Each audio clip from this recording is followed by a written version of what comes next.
If the World Trade Organization were to be dissolved today, how would international trade look a year on from now? Is it really going to be that much different? Is supply and demand not so strong a force that things will look pretty much the same without them? Yeah, hopefully the World Trade Organization firstly will not be dissolved. I think there's enough understanding from the major role players that it plays a critical role, especially its dispute resolution mechanism, because we do need a rules-based system, multilateralist system. But we need to agree on those rules, and that's where the big problem is. What we're probably going to see is the WTO getting less into trade negotiations as such, in other words, what agreements there are. And that's why I say we're going to have a movement to bilaterals and to preferential free trade or trade agreements, etc., between countries or trading blocs in the process. But will be based on the general rules of the WTO. But as when you get to the disputes, how do you manage disputes? And I think that's where the WTO, I think, is going to still play and should play a very strong role in future. So while we have this move to bilaterals, etc., I believe that the WTO's bigger function, as was envisaged previously, is going to contract a little bit. It's not going to be so strong in the trade negotiation part of it. What the end game, exactly what's going to happen with what America is doing now, is very, very unclear. It's very difficult to gauge Donald Trump. I think his own people it's a problem. If you just followed what happened the last day or two with Putin in America, where he flip-flopped from one position to another position when he suddenly received a lot of pressure from back home. So I don't know if he's going to survive long. I don't know how much influence he has on the USTR. That's the United States Trade Representative, the office there. Are they driving this, or is Donald Trump driving this? If it's just Donald Trump driving this, I don't think he can last very long, and we might get to a better, more relaxed or more constructive engagement around trade going into the future. The problem is America is important in world trade. It's 25% of the world's economy. So we do actually need them in this process. Thank you. So is there questions from the audience at this time?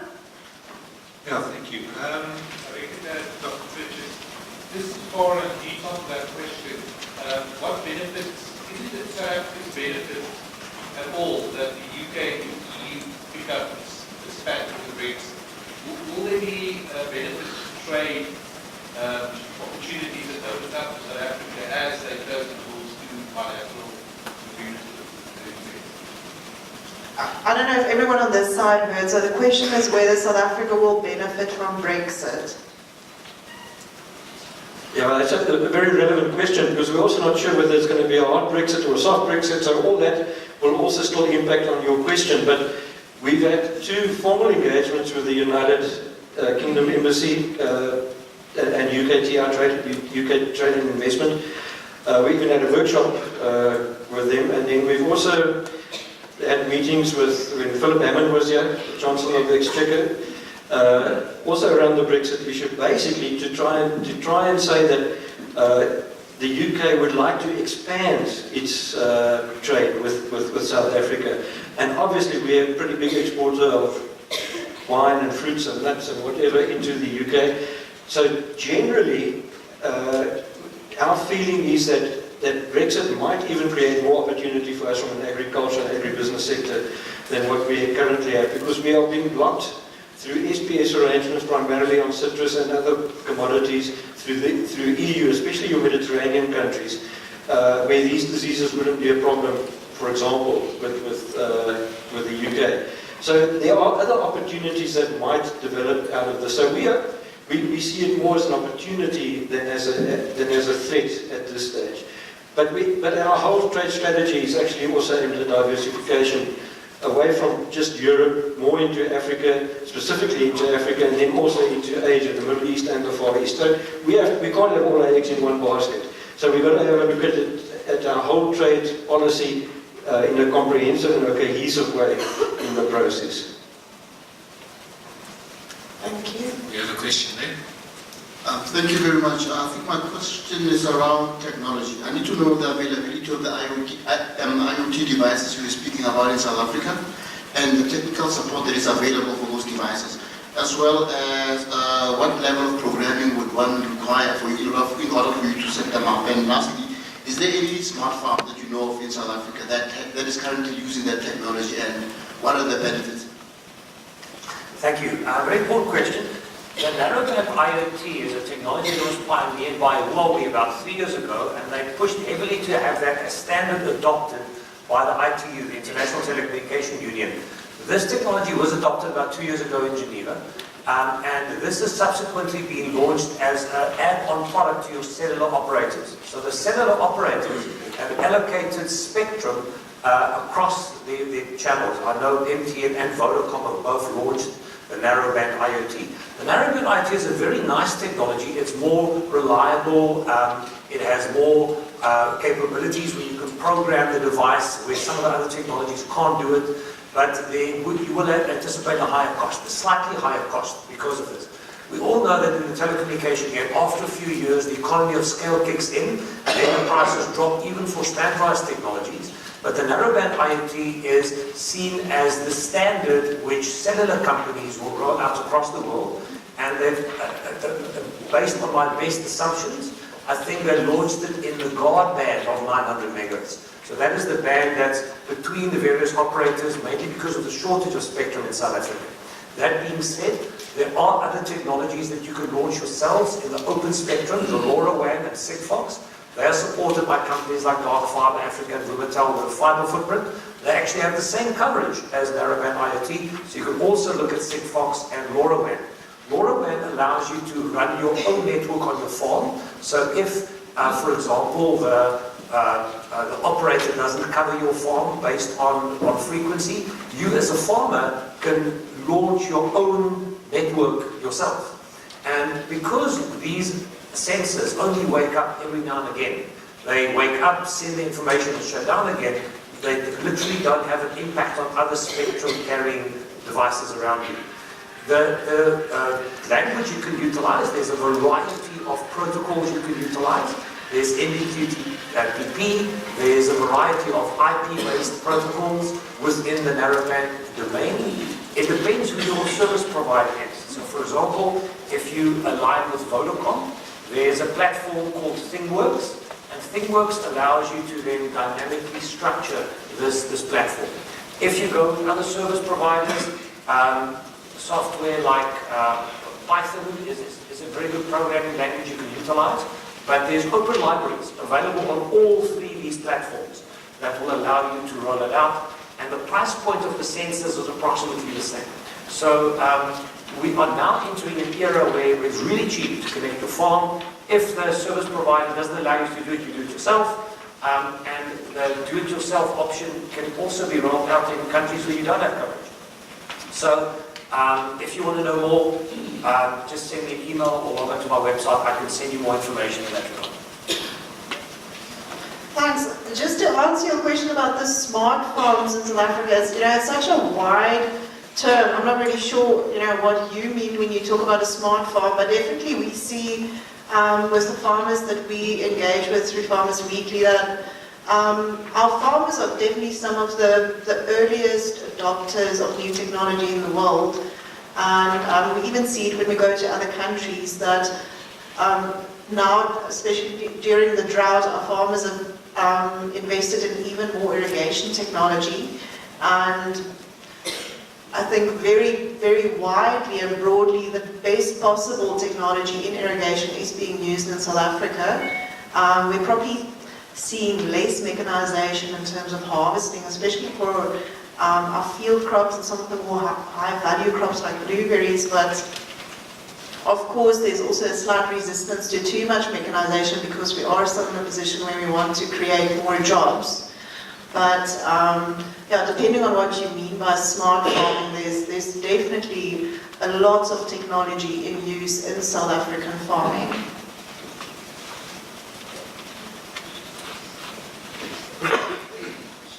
Over there, the gentleman in blue.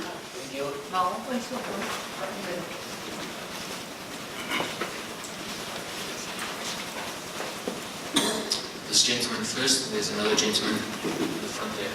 Thank you. Mine goes to Dr. Don Bridges with regard to the changing trade environment. So how much interest from investors will they consider to go for smaller economies, especially the least developing countries, in the midst of no protection for smaller industries? And more precisely on that question, will the investors go for or go out in those smaller economies? And what strategy will those countries look up to for them to survive in this changing environment? Thank you. Right, I hope I understood your question correctly. You see,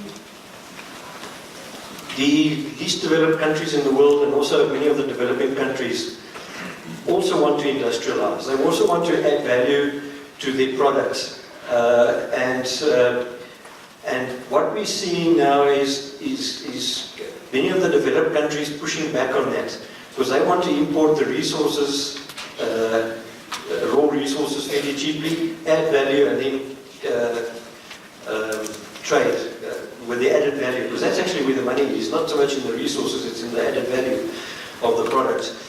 Now, the problem with, the Doha development round was supposed to create greater equalization between countries, your poorer countries, to protect them and to get them into a better position to develop.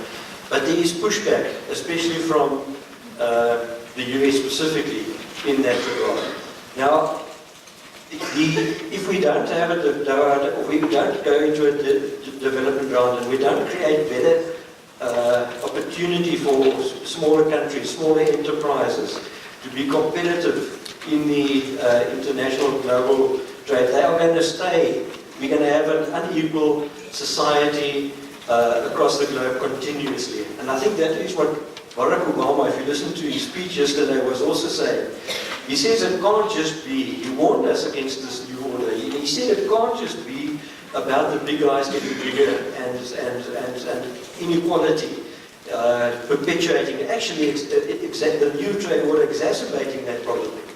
And that's why you need this multilateralism, where you also have a development focus in this process around more equitable trade, more equitable development across the world. Otherwise you don't have a sustainable world. It's as simple as that. So, and that is what we are basically asking for. And that's why there's also you would have seen in the presentation, one of the aspects that he's looking at is small enterprises and small economies. How do you create some sort of protection or a better position for them to can also develop in the process? But there is absolutely no consensus on how this must be done. And this is where we're actually sitting with the WTO at the moment. The WTO,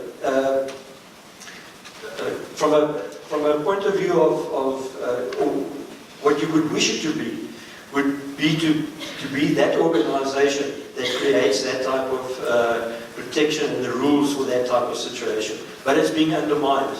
Now, to what extent is going to be undermined, and to what extent we need reforms, that's going to be thrashed out now. And a couple of big, strong countries need to get it, like the EU bloc in China, India, Russia, some of the major role players, perhaps Latin America, and say, what can and what can't in this whole process. And Africa. The Africa group is quite strong. But even within the Africa group, and I sat in one of their meetings at the WTO, there are huge differences between countries. There's one African country that's now going into a free trade agreement with the United States. But there are many that don't want that. So even within groups like the Africa group, Sub-Saharan Africa group, you get huge differences of opinion on what position to take. We're really not in good space in the global trade situation at the moment.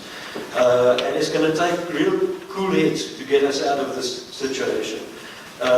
And that is why most economists are saying we're going to have this drop in GDP generally, globally, because of this trade war. Trade wars generally don't benefit anyone. They actually you're just destroying wealth in the process, or wealth that could have been achieved.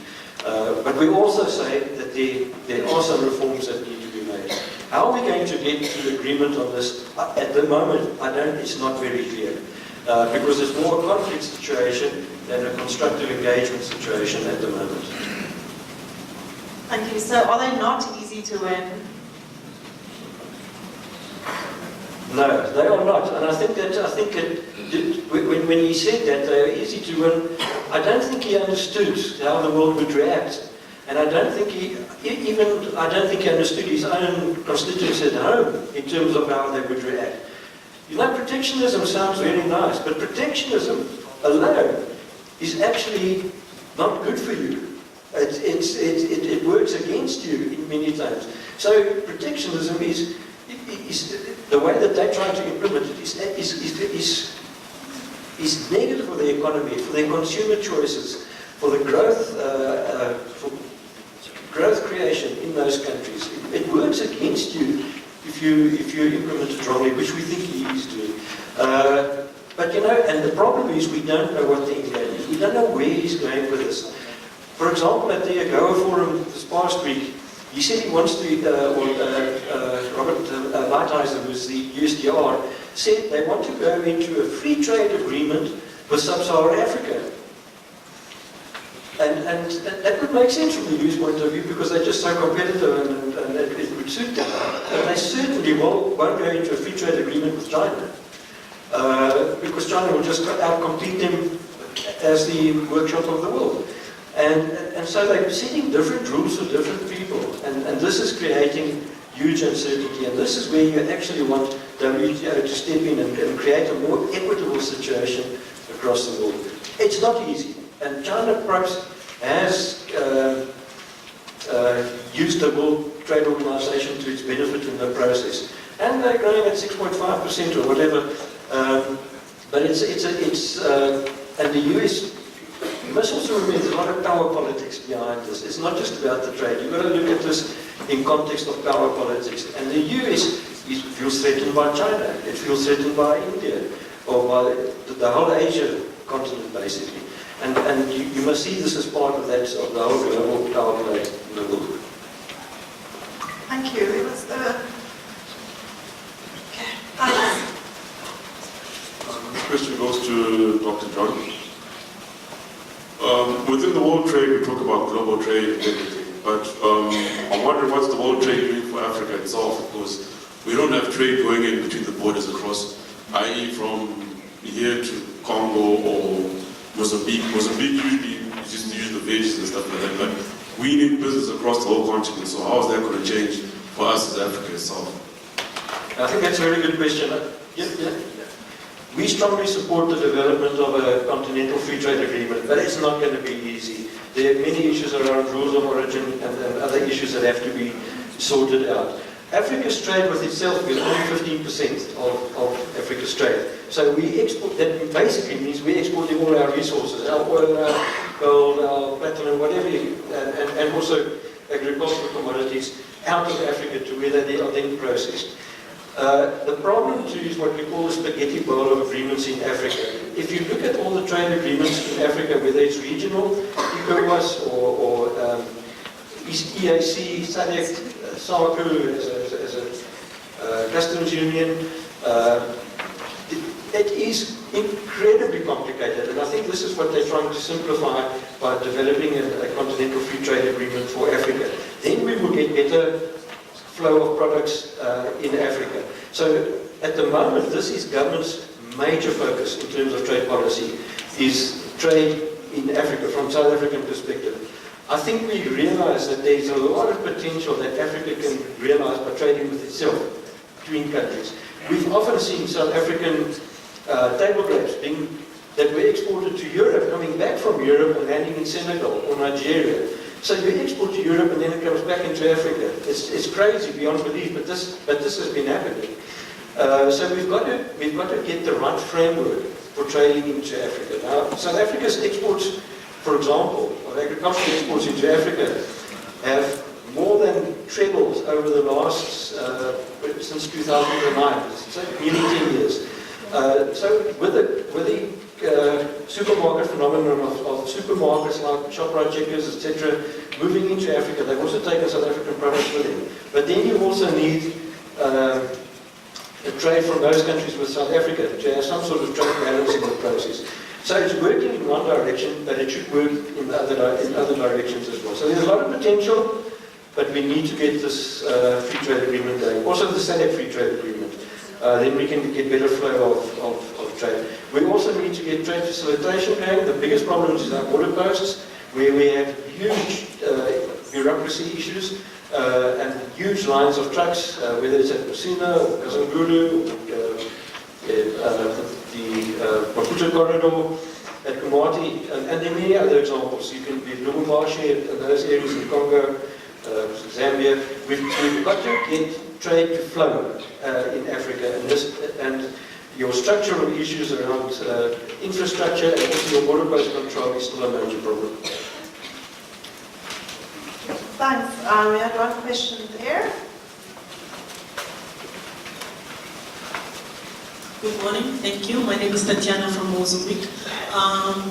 Thank you for the presentations, very interesting topics, looking at technology and then also trade.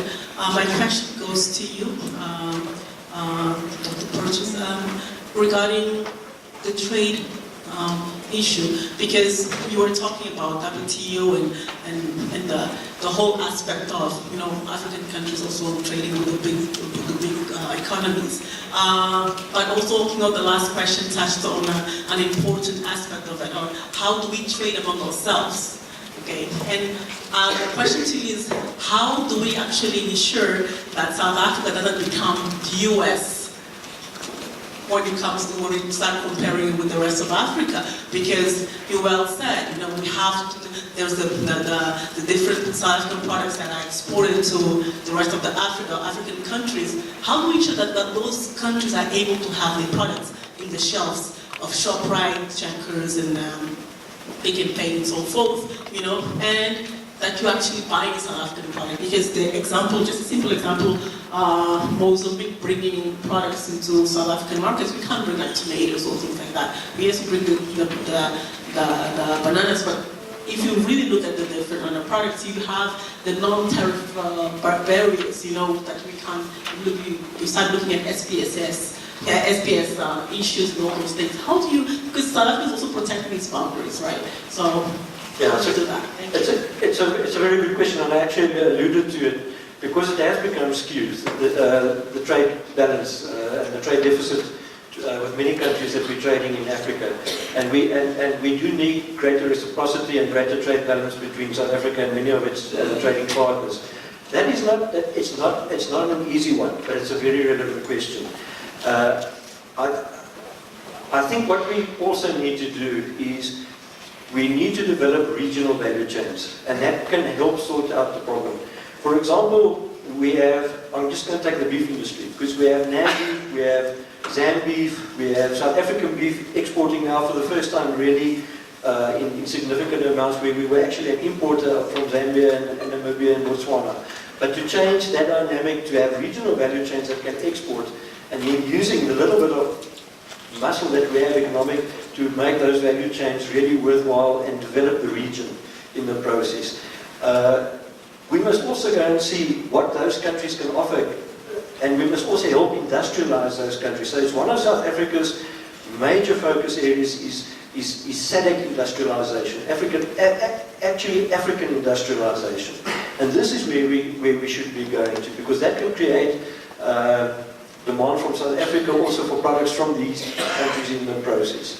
What we're also seeing already is a flattening off of our agricultural exports to Africa, because while we were exporting processed and unprocessed products into Africa, they're starting to produce those products in those countries already, and that's already a sign of that industrialization taking place. So I think that balance is already coming in. The figures certainly are suggesting that, but it is a question that we obviously have to look at all the time. And I think it will be addressed within the framework of the Continental Free Trade Agreement negotiations that are taking place. Thanks. I think that we're going to take 3 more questions. So there was one, okay, we're going to take 4 more questions, but then we have to start. So we've got 1 here, 1 over there, and 2 more here. And then we'll give the media a chance during the break to ask questions. Thanks. Thank you. My name is Pulan from Botswana. I think my question, now we're focusing on the WTO aspect of everything. So I think my first question is, we are seeing a lot of agreements mushrooming now, recently the ECOWAS SADC agreement. But what role is the WTO now playing based on the lessons of the EU? I think the EU model was breached a lot before this Brexit thing came up, before the pigs issue around the economy and everything else. So the EU model was breached a lot before that. So what role is WTO playing in terms of bringing synergy, in terms of agreements that are mushrooming now over other agreements that are existing? Let's take the SACU, the SADC, now this ECOWAS SADC agreement. SACU itself nearly disintegrated out of the revenue model issue. South Africa saying, no, now I'm funding you, Lesotho, Swaziland, Botswana, and Namibia, and everything else. We are not putting anything in terms of export or anything in this. But on the flip side, these are the consumer economies for what is produced in South Africa. They are not producing anything, they are just consumers. So that's where the other aspect of revenue is coming from, South Africa. So what role is then now say, okay, SADC now does a free trade agreement on top of the SACU one. SACU exists within SADC. Now there's a new agreement that has been built for the Africa group. There's this SADC ECOWAS agreement that comes. Then we have these issues around AGOA and the EPAs. South Africa says, no, I'm not negotiating within the groups now. I'm going to negotiate myself. Botswana does a shortcut agreement straight out with the EPA together with Namibia. So this kind of agreements, they come up in groups, then disintegrate when now the key issues have to be addressed. So then how is, I guess we are saying then we need cool heads and everything else to come in and reach these issues and bring this. But to what extent is now WTO bringing in the issue of integration and ensuring that we don't build agreements on agreements on agreements on agreements, that at the end disintegrate when now we have to live with the reality of having to work together? Yes, that was basically the thrust of the presentation, is that the WTO is not fulfilling that function anymore because there is no agreement on these issues. So what happens if you have a WTO that is weak in terms of what agreements generally should look like?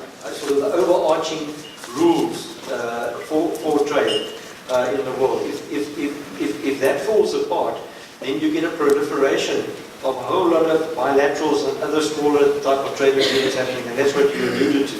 And then people in South Africa will, for example, I'm just using it now as an example, will go into a bilateral with each country around it. It won't go into a continental free trade agreement, for example. And that's basically what the US wants. They don't want TTIP or TPP or any sort of multilateral agreement. They want a bilateral with countries. They've said to South Africa, we want a bilateral with you. We want a bilateral with that country, with that country. So each term changes in terms of what the benefit for America will be out of that. Because Donald Trump says America first. So he first looks at that country and then goes and sees what benefit he can get out of it. Now, if you don't have a general rules-based system which the WTO is supposed to provide for you, then you create that atmosphere or that environment. And we believe that is not good for world trade. That's why we believe that we must have a certain amount of multilateralism, a general rules-based system, but then you can go into regional or continental free trade agreements. The problem is if you have each country having its own bilateral, then you really get a spaghetti bowl of trade agreements. It makes trade rules incredibly difficult to pin them down, to manage them. For example, Israel will tell you, from the Department of Agriculture, if you have so many different trade agreements, you have so many different trade rules, to manage that, control that, the governance issue becomes unmanageable. So we need broader, bigger trade agreements, and we need WTO to do that. Currently, it is not doing And that is where our big risk is at the moment. Yes, there are issues that have to be resolved. The software has to be resolved. The revenue sharing mechanism is a very skewed mechanism at the moment. How we do it is very difficult because there are a lot of politics involved in the software revenue sharing agreement, as you are aware. But how that then feeds into the SADC agreement and also the SADC EPA agreement, quite complicated at this stage. But we've got to make trade less complicated. I think that is where we want to move towards. And the hope is that the WTO will lead on this. But there's this big disorder that we're creating at the moment. I hope that answers your question. I just want to, for any of the questions with Pieter, do you think, does the technology already exist to make trade simpler? Are we oversimplifying, overcomplicating things by not letting technology play a bigger role in the way that countries engage in trade? I think the whole idea around the Internet of Things, which we speak about, is foundational to this, because you can literally track any product from anywhere in the world and store it in the blockchain. So there's validity in terms of every single step of the way for you to progress. So the point of origin, the environment in which it was transported, customs clearance now becomes far simpler if you know that this is actually on a TV, and through scanners you can very quickly, through near-field communication, identify what is in the node, and that just reduces friction. And that's the whole thing.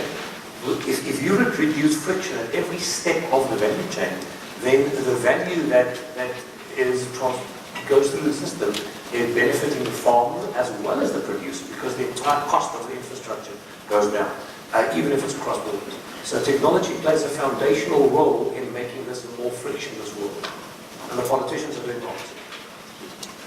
Just to add to that, we fully agree, and we strongly believers and proponents, also telling our members and society now that our guys have to move to blockchain.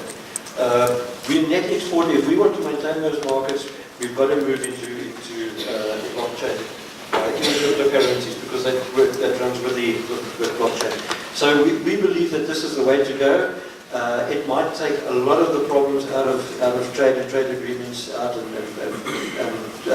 cross-border issues at border posts and so on. So certainly it's the way to go. And the technology, the big thing too of blockchain is it's so transparent. It's a credible system because the data is there. Everybody can basically see it. And we believe that will bring confidence to all role players in the trading system. Thanks. Okay, so let's do a quick fire round of the last 3 questions. Quick questions and quick answers. I just want to remind you to please, when you ask a question, just say who you are and where you're from. So 1, 2, 3, then T.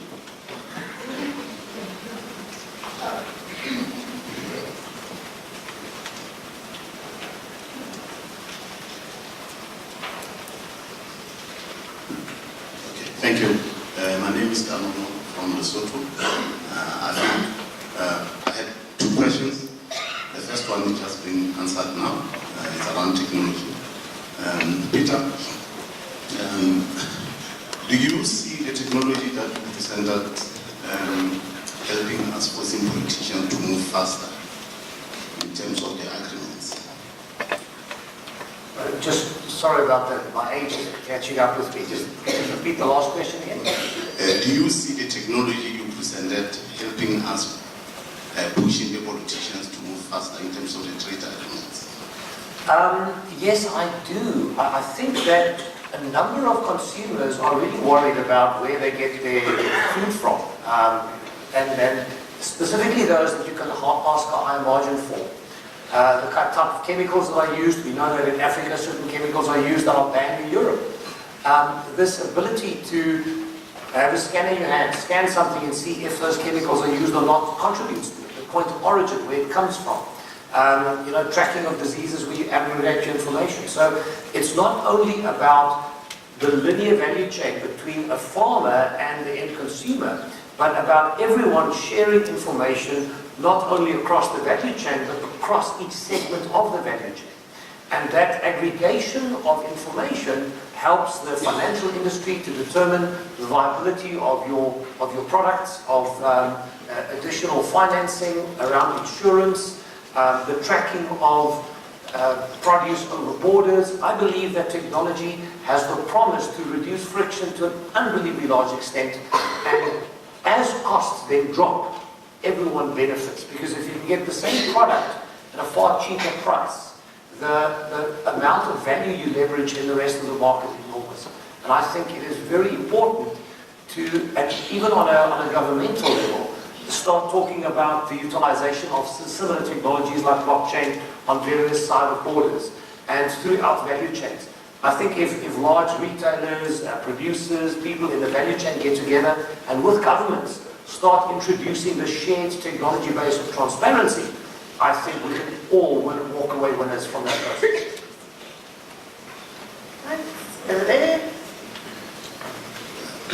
Not really a question, but more of a comment to Dr. Pieter. My name is John Gorcia, Combined Resource Optimization Partners.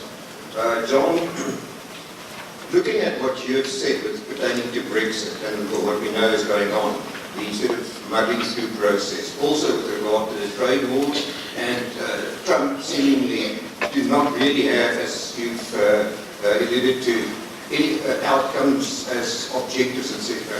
A worry really to me is our local situation in South Africa, and in Africa for that matter. We have short-term challenges that we have to respond to immediately, socially, economically, etc., etc. I don't want to go into the detail. What worries me is, how are we going to contra the abnormalization process which is being initiated by normalizing what we need to do the right way, and I'm referring to now to immediate development planning towards achieving those development objectives that we want to achieve to better our position, livelihoods, etc., in South Africa, in Africa for that matter.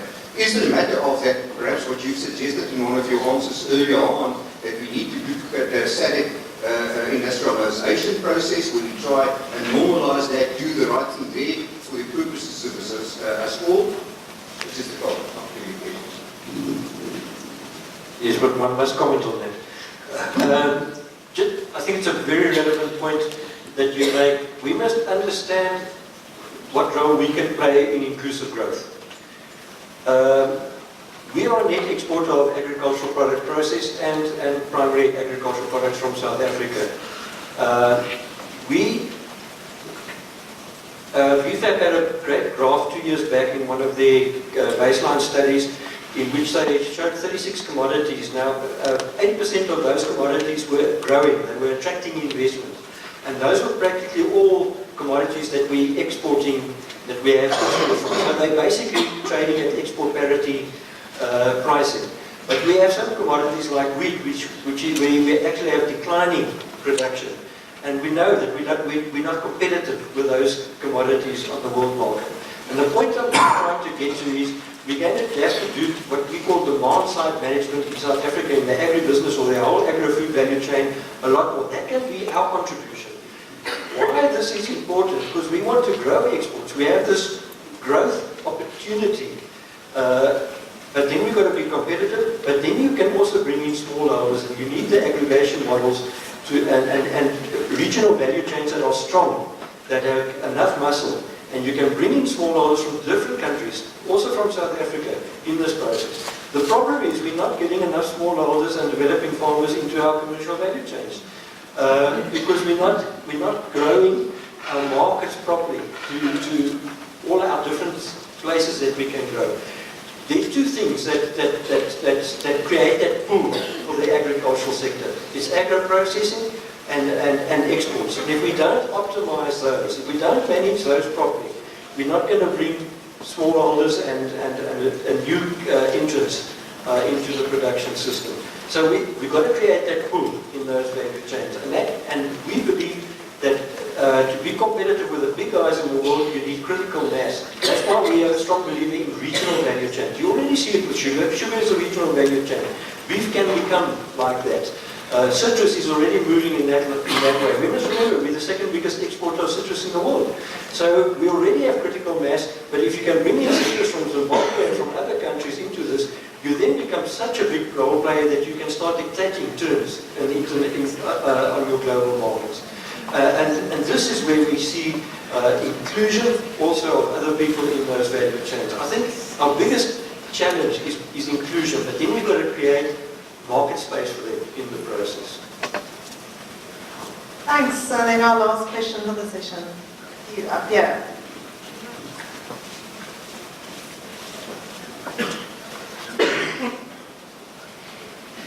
Thank you. Pieter, I'm a farmer from Limpopo. I want to ask a question to both our speakers.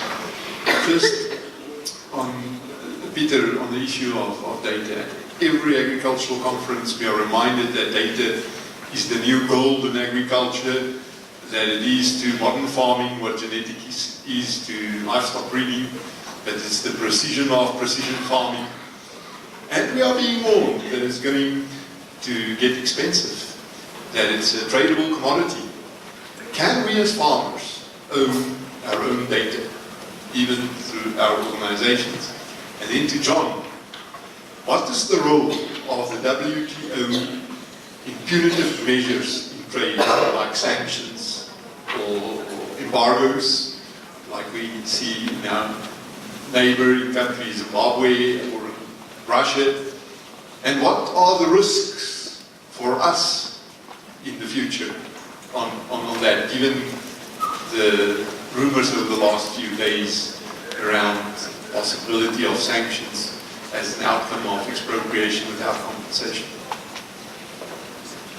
So on the data side, yes, you can own your data, but the value of the data is only valuable if it's shared with others. So if you have produce data on rainfall and diseases and growth yields and so forth, it has value to you, but it has far more value if you share it with everyone in the same part of the value chain and across the value chain. Because you can start tracking diseases, you can start tracking trends, you can start comparing yields, you can look at different cultivars. And I know that there's some limited level of competition, but in a fixed commodity market, we get paid fixed prices. The argument is that there's a bigger benefit in sharing the data, in sharing your data across the value chain to ensure that the quality of the produce and everything around it is and arrives at good state. Yes, you can own the data, but the value of it is therefore far less. The true value of data is the data that you harness from various sensors and tracking all the things you do, but sharing it, and then at least ensuring that you get reciprocal behavior from those that you share the data with. I think that's where the value lies. Not only having and collecting data, but allowing others to get access to your data in the same step you're getting access to theirs. And I think through that combination or collaboration, the value is far more than just the collection and retention of your data.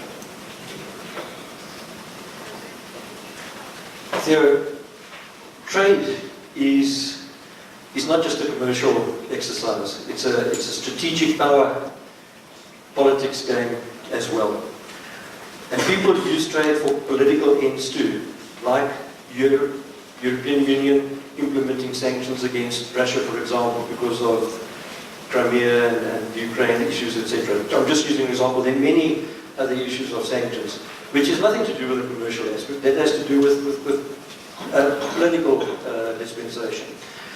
The WTO has very little or no sanction over that, or it can't really influence those type of decisions. So I also don't foresee that type of political intervention by big blocs against a certain country or against another trading bloc or whatever is going to change much. So I think what we've got to realize, the WTO probably is also going to have, I think it was overreaching perhaps in terms of what it wanted to achieve. Its ambition was greater than what it could achieve. But we still need to then find that happy medium in terms of rules-based that everybody agrees to. The problem is if people don't agree and you have disputes evolving, what sanction is there?